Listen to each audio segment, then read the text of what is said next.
주 묵상 본문은 바울의 3차 선교 여행을 다루고 있습니다. 사도행전 18장 23절인데요. 바울이 갈라디아와 부르시기아 땅으로 가서 제자들을 굳건하게 하는 것으로 3차 선교 여행이 시작됩니다. 지도에 보시는 것처럼 1차 선교 여행을 통해 세워진 교회들이며 2차 선교 여행 때 돌아본 곳이죠. 다음으로 바울은 에베소에서 사역하게 됩니다.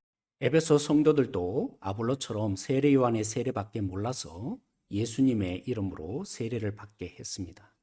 이 에베소에서 복음에 반응하는 사람들에게 2년 동안 두란노라는 소원에서 하나님의 나라를 가르쳤죠.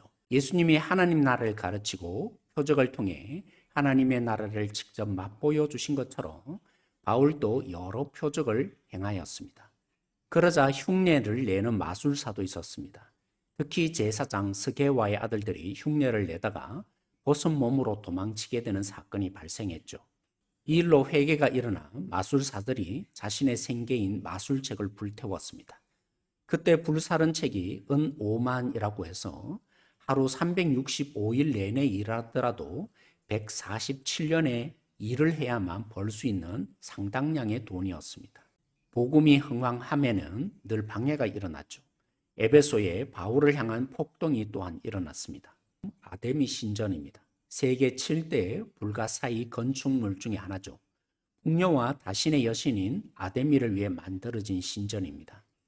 가로 115m, 세로 55m, 높이 19m인데 이 지붕을 떠받치는 돌기둥이 127개나 되었습니다. 에베소에는 매년 5월이면 아데미 여신 축제를 벌이고 세계 곳곳에서 예배하러 몰립니다. 한마디로 에베소는 한 달 동안 벌어지는 아데미 축제로 먹고 산다고 해도 과언이 아니었습니다. 그러니 복음으로 인해 마술사들이 회개하고 우상 숭배가 사라질 판이 되니 우상을 팔아서 돈벌이하던 데메드리오가 폭동을 일으켰죠. 폭동이 사그라들자 바울은 마게도냐로 가서 제자들을 격려합니다. 바울이 2차 선교 여행 때 마게도냐의 환상으로 인해서 성령의 인도하심인 줄 알고 유럽으로 선교하게 되었죠. 빌립보를 거쳐 그리스까지 제2차 선교 여행으로 세워진 교회들을 돌아보는 것이었습니다. 바울의 서신서를 참고해 보면 바울은 이런 교회를 통해 예루살렘 기근으로 고통당하는 성도들을 돕기 위해 구제 헌금을 모았습니다. 오순절 전에 예루살렘에 도착하고 싶었는데 유대인들의 핍박으로 인해 드로아에서 배를 타고 가고자 했습니다. 드로아 성도들에게 말씀을 전하는데 밤새도록 전하는 바람에 창문에 걸터 앉아 듣고 있던 유두고가 졸다 떨어져 죽게 됩니다. 바울은 떠들지 말라 생명이 그에 있다고 하면서 유두고를 살림으로 마치 야예로의 딸을 살리신 예수님을 생각나게 하는 부분이었습니다. 이 일로 성도들은 많은 위로를 얻게 되죠. 드로아에서 배를 타고 밀레도에 도착하게 됩니다. 바울은 에베소 교회 장로들을 불렀습니다. 그들에게 남긴 유언을 이제 살펴보십시다. 바울은 자신이 어떻게 이제까지 사역했는지를 표현합니다. 하나님의 뜻에 순종하여 예루살렘에 가는데 핍박을 받게 될 것이라고 합니다. 하지만 복음을 위해서라면 자신의 생명을 조금도 아끼지 않는다고 고백합니다. 다시는 보지 못할 그들에게 부탁의 메시지를 또한 4가지로 표현하는데요. 하나님에 의해서 세워진 양떼를 돌보라고 세워졌으니 장로들은 조심하라고 합니다. 왜냐하면 외부로는 핍박이요 내부로는 거짓 선생들의 잘못된 가르침으로 유혹을 받게 될 것이기 때문입니다. 그러니 바울이 전하고 가르친 복음을 기억하라고 합니다. 그 복음의 말씀이 그들을 지켜줄 것입니다. 고난을 이기고 유혹에 승리하는 비결은 다른 데 있지 않습니다.